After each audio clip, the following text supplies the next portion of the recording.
కాబట్టి కాంగ్రెస్ బలోపేతం కావడానికి అహర్నిశలు 24/7 అనే మాదిరిగా పనిచేస్తున్న మా రఘువీరారెడ్డి సార్ గారికి అనేక జన్మదిన శుభాకాంక్షలు తెలియజేస్తూ ఈనాడు రాష్ట్ర వ్యాప్తంగా ఆయనకు జన్మదిన శుభాకాంక్షలు చేస్తున్నటువంటి ప్రతి ఒక్కరికి హృదయపూర్వక కృతజ్ఞతగా మేము తెలియజేస్తున్నాం.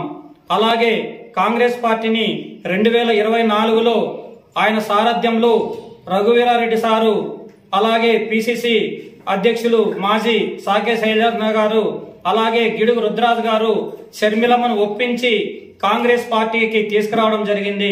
షర్మిలమ్మ నిన్నటి దినాన పోయిన శుక్రవారంలో పార్టీ ఆఫీసులోకి వెళితే పార్టీ ఆఫీసులో కాలు పెట్టడానికి కూడా సందు లేదు. అటువంటి సందర్భంలో మా నాయకునికి మేము శుభాకాంక్షలు తెలియజేస్తూ మరొక జన్మదినాలు నిండు నూరేళ్లు ఆ భగవంతుడు ఆయు ఆరోగ్యము రాజకీయము